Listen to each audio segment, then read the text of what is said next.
So I think I've spoken about it before on the channel, but I was really interested in the trade period, specifically with what Carlton did when they traded up all the way to get picks 12 and 14 and then packaged them up to West Coast and sent Matt Owies to get pick 3. And I was interested in a lot of reasons. First of all, we have a top tier team who should realistically be contending for a premiership, trading up for pick 3. But also the fact is, we don't know who they're going to be selecting. Again, for the longest time here, it has been said that Carlton would be looking to potentially draft Finn O'Sullivan with the 3rd overall pick. But in today's video, ladies and gentlemen, I have some late mail by Postman Pat and his black and white cat.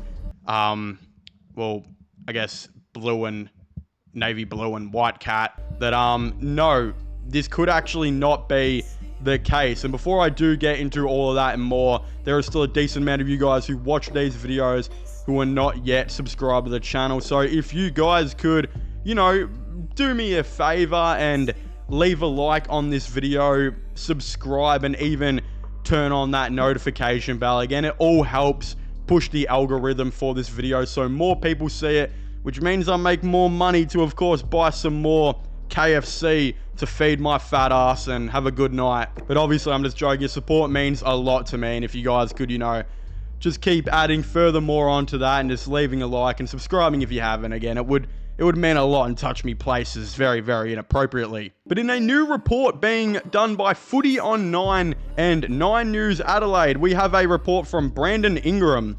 Brandon Ingram? Doesn't that dude play in the NBA? No, hold on. Braden Ingram. Not as cool as Brandon Ingram.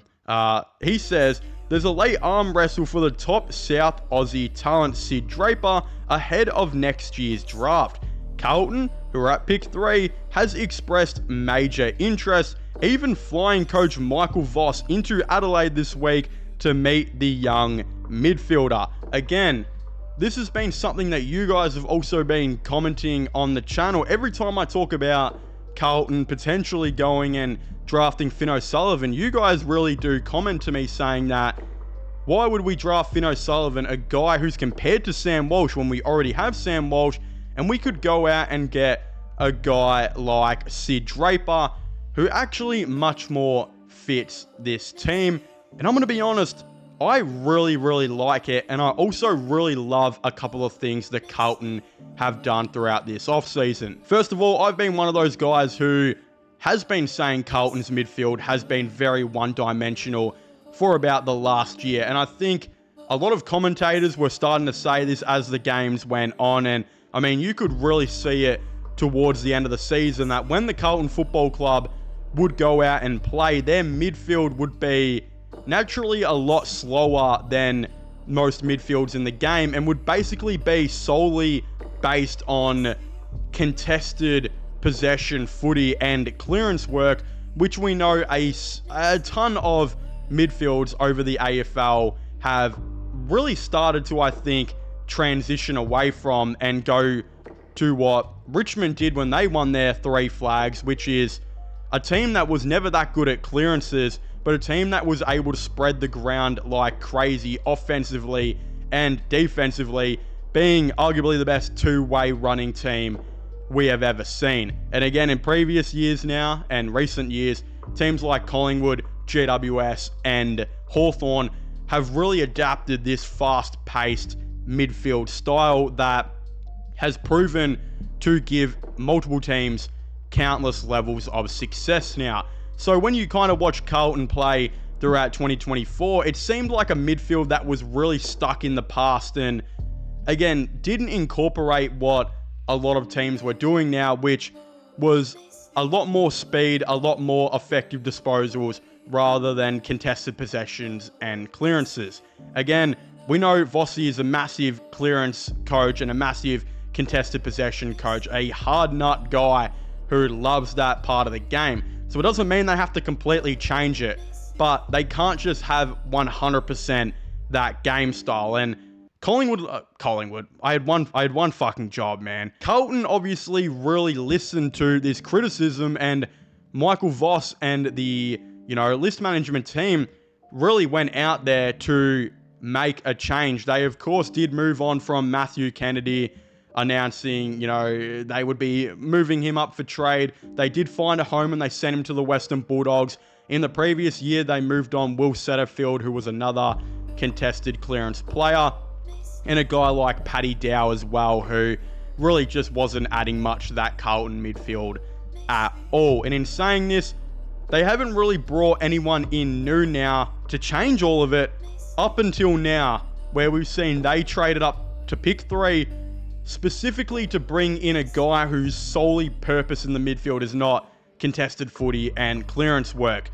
And that's exactly why I think they might be taking Sid Draper, because Sid Draper is an incredibly athletic midfielder who stands about 181 centimeters tall, who is really good at two-way transition running, and I think a guy who really knows how to use the footy that could come in and help this Carlton team dramatically achieve what they are trying to do next season, and that is change their midfield. Of course, it seems like Carlton are really interested in developing more speed, developing more potential uncontested footy that leads to effective disposals. Again, hopefully Adam Cerra for them has a really healthy year and plays some some consistent footy, because he's a really nice ball user, going about 73% disposal efficiency on this most recent season. They're going to need him up and firing and playing pretty much every game. Again, they've also got the Hollands brothers now, who Elijah Holland,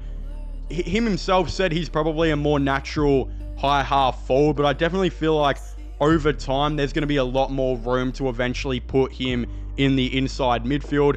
You've also got now most likely Sid Draper, who will go in there as a straight away round 1 addition inside midfielder. And then again, continuous outside run that they're building on as well with Ollie Hollands. And again, will they probably play him more in the midfield, in the center? I don't think so. I think he's actually really good off the wing, but having him as another runner to this team will just straight away make their midfield so much better and look a lot better when you're watching their footy games. So they're really, saying that next season, instead of having what they did in 2024, which was mainly Patrick Cripps, Matthew Kennedy, Sam Walsh, etc., a lot of inside contested clearance players, they're going to go and now add to Patrick Cripps and Sam Walsh. They're going to hopefully get a healthy Adam Cerra in. They're going to get a Sid Draper in. They're going to hope that Ollie Hollands, and more specifically Elijah Hollands, I think play a bit more inside midfield as well. And overall, I think that's just going to be their game plan furthermore as they go into the season. I think Vossi is really going to try and work on that for the Blues. So it's just really interesting that it looks like, they could be settling on Sid Draper. You don't really fly the coach out to Adelaide to have a chat with this bloke if there isn't a major interest to most likely settle with him. But again, if you do go with, I think Finn O'Sullivan, he's another guy who is arguably the most athletic inside midfielder in the draft. Pretty good ball user, maybe not as good as what Sid Draper is, but a guy who could develop into being one of the best ball users in the class. Again, I still think that Carlton are a little bit nervous that a team like North or Richmond could take him with the first overall pick, or second overall pick in North's case. But considering Richmond have been so solely focused on Sam Lawler in the past month or two at pick 1, and there's a lot of traction going around that North are going to pick Ashcroft at 2, which will get matched, and then take Taru at 3, that would mean that they will have a choice most likely of Finn O'Sullivan and Sid Draper at that pick 3/4 spot. So it's going to be super interesting to see how this, of course, does go. Will the Blues go with Sid Draper, or will they go with Finn O'Sullivan? It's going to come down to the wire, but honestly, this could be just a proven fact now that they have already made their mind up and they're going with Sid Draper in 2024. But again, if you haven't already, please make sure to leave a like and subscribe to the channel for the latest AFL draft content, news, all of the above. Don't forget to subscribe to my gaming channel and my IRL/long channels as well, which will all be getting linked in the description down below. And I guess I will see you guys next time. Goodbye.